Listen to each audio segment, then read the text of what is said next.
Welcome back, guys. Got some important news, important updates for you in regards to not BNB stake, but it's called FOMO stake. It's a clone.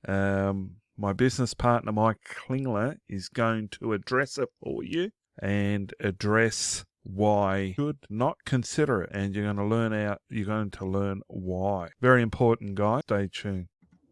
I just wanted to share why I wouldn't touch FOMO Stake, which is a clone, a knockoff, which they admit from BNB Stake. Now they claim that it was also audited by the same auditor, which has a pretty good a great reputation, in fact, in the industry. Hayes, what are they called? Hayes Crypto audited both of these. Now I don't know for a fact that they audited this one. This one's only been around a day, FOMO Stake. And so sometimes you need a little bit of time to go by to find out if what they say is in fact true, but we'll just assume that it was the same auditor. Hayes Crypto built a pretty good reputation in their auditing when they had audited Tron Stake, which ended up exit scamming people. Now they had a smart contract that was supposed to not allow that.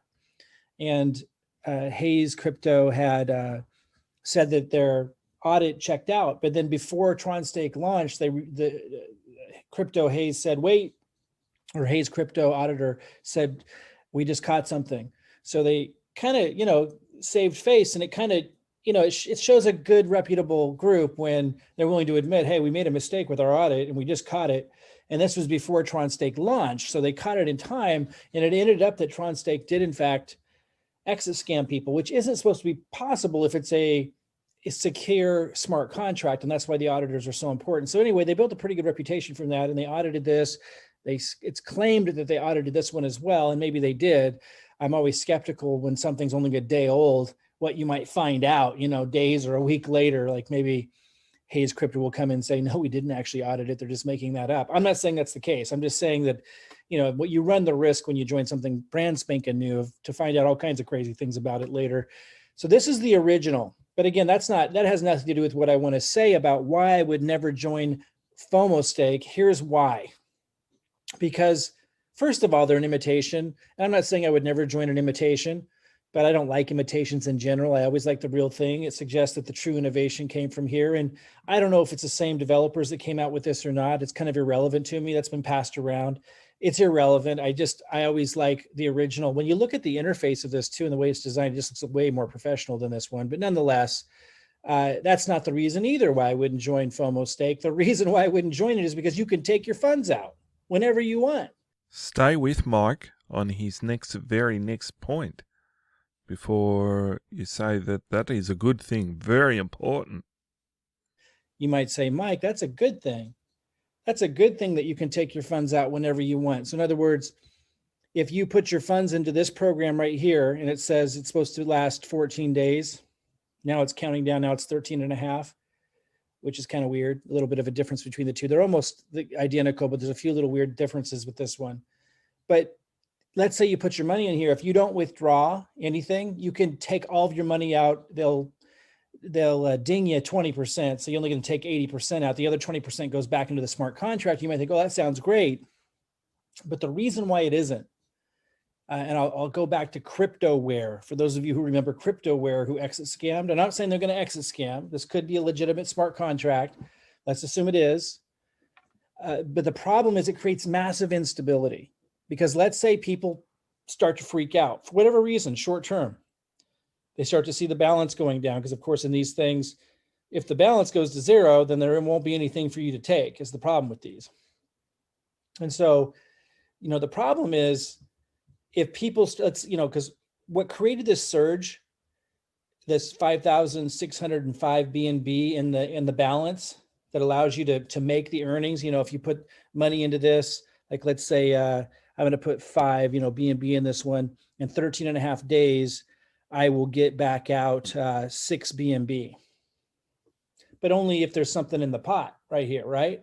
So this balance matters, and you want to see it going up, at least early on. Now, BNB has been around about 3.5 weeks or so, and the balance has gone up high enough that there can be some fluctuations. And some people were concerned. They saw like it kind of started to go down a little bit. Now it's kind of back up. It's been holding strong though when you consider a clone launch. And you know how people in this industry are. They hear about, oh, I got to get in first. I got to get in first.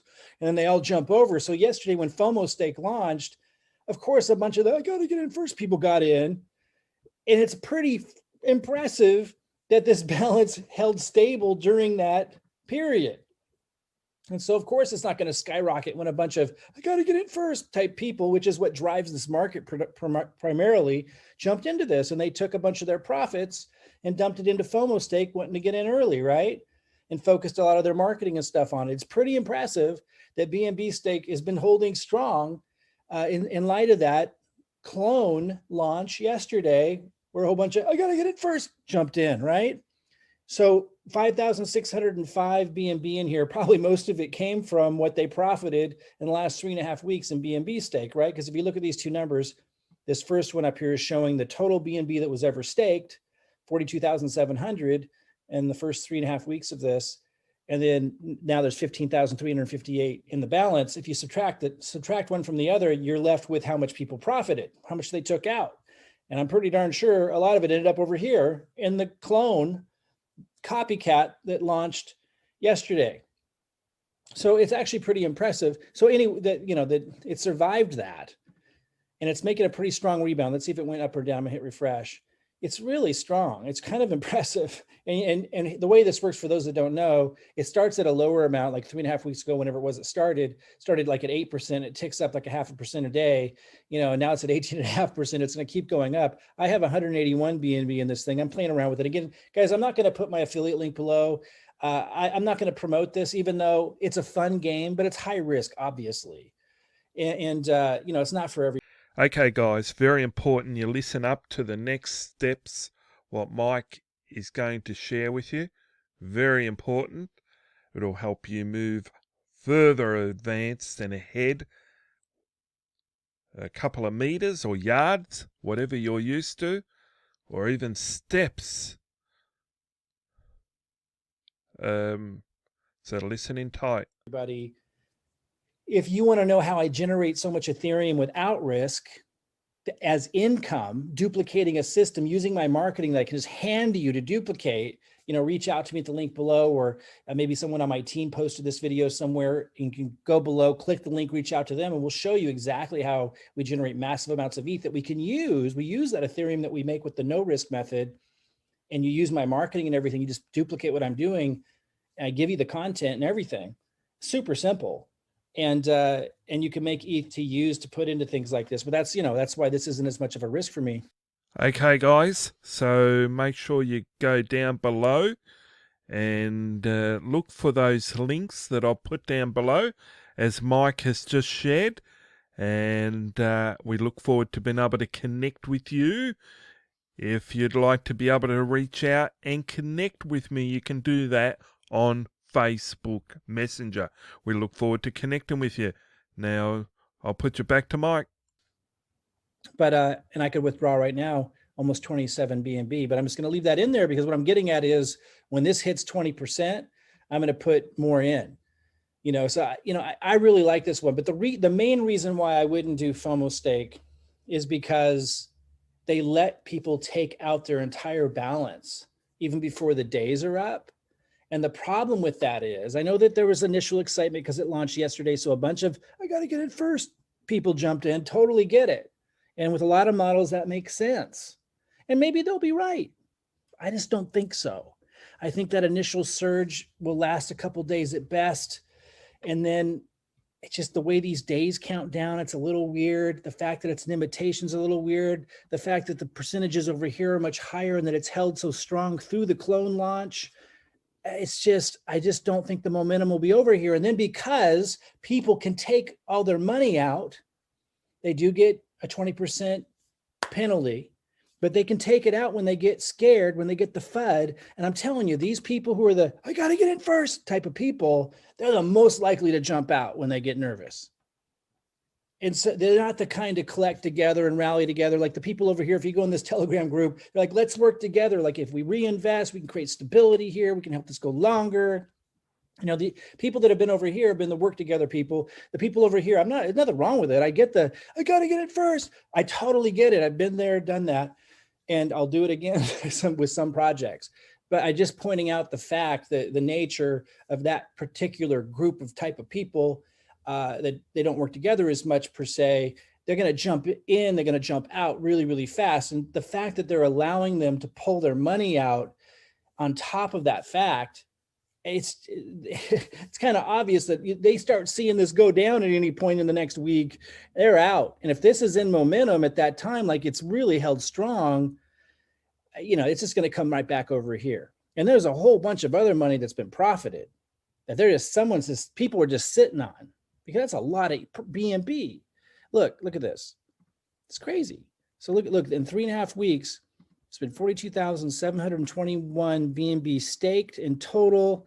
What's still left in the contracts, 15,364, because people are taking that all the time and earning it all the time. So 27,357 BNB. Let's just say it's priced at, it's 235, but I already put 240. 6,565,000 that's been taken out and kept. And again, most of that probably ended up over in the clone from I got to get in first people. But a lot of it's still unaccounted for that people are just sitting on. If they continue to see this hold strong as it has, even during the clone launch, even after 5,600 jumped over here, I'm telling you, like, there's a good chance that with these percentages and stuff, this could go a lot longer. And just something kind of special in this game. And it's a high risk game. I'm not going to put my link below because I don't want people to think I'm endorsing you do it or encouraging you to do it. I'm not. And so I'm not going to put my link below, but I just wanted to share some of these insights and share with you why I'm not going to, I am playing in BNB. Okay, guys, I'm not putting my link below either. As Mike has shared, he's not putting his link, and I'm not putting my link below. We as a team, supporting one another to grow and attract. Very important. Back to Mike. BNB stake. I can afford to do it. I got 181 in it because I make a lot of Ethereum from an Ethereum smart contract that is not risk-based. So it's consistent. I can rely on it as income paid to me in Ethereum following a duplicatable system. My team made over 12,000 ETH in the first 90 days following that system. It still works right now at 4.5 months in. I made 800 ETH in the first 90 days following the same system. It works. So reach out to us at the link below if you want to find out how we're doing that, to have the capital to be able to invest into exciting projects or gamble in projects like this. We have lots of exciting projects that we're in too that are risk-based. We won't recommend them, but we can show you what we're doing. We're not financial advisors, but we can show you our duplicatable marketing system that's producing ETH like clockwork. Reach out to us if you want to know how. I just wanted to show you today that FOMO stake is not on my list for the reasons that I shared. A lot of people jumped into this on day one. I can't believe, it's really impressive that BNB stake survived that. And they're holding strong, and it looks like they could start swinging up. And if they do, this thing's gonna start to go down. And the fact that they can pull money out, that they can pull it all out before the days are up in the contract, just makes it less stable. That's what happened to crypto, where people could pull their money in and out whenever they wanted. And as soon as there was a little, FUD, as soon as there was a little bit of uncertainty, everybody started pulling it out and it collapses it. And so I really think this is at risk of that kind of the same thing. And so I won't be participating in FOMO stake. Hey, if that's what you're doing, if you got a different take on it, I'm not saying anything against you. I'm all for you. I want you to succeed, whatever choices and decisions you make. I just wanted to connect today with the experience that I have, just the insight. It might be a little bit different than some others about why it creates instability when you allow people to violate these contracts. It can create a kind of spiral out of control when people have FUD, when they start to see this go down at all and they're not held to those contracts. It makes it less stable. And so I just wanted to share that with you guys. Okay, guys, hopefully that was very helpful with what Mike shared about this new clone, FOMO stake. And hopefully that helped you clarify things and differences between BNB stake and FOMO stake. Just as I shared before, and just as Mike has mentioned, we will not be putting our links down below for, we're not participating in FOMO stake and BNB stake. We do not have our link down below, but we look forward to connecting with you We look forward to supporting you and engaging with you and helping you to move forward, advancing and taking leverage of this great Ethereum generating platform that as a team we're strategically placing and supporting one another, attracting leads. We have a training platform to help you to generate leads, magnetically connect with people who are attracted to know about your programs and who will bow their knee and to learn about your programs, even if it's not some of the programs that we are in, the low risk investment programs that we will share. But no further ado, I'll put my links down below, and we look forward to connecting with you on Facebook Messenger very soon.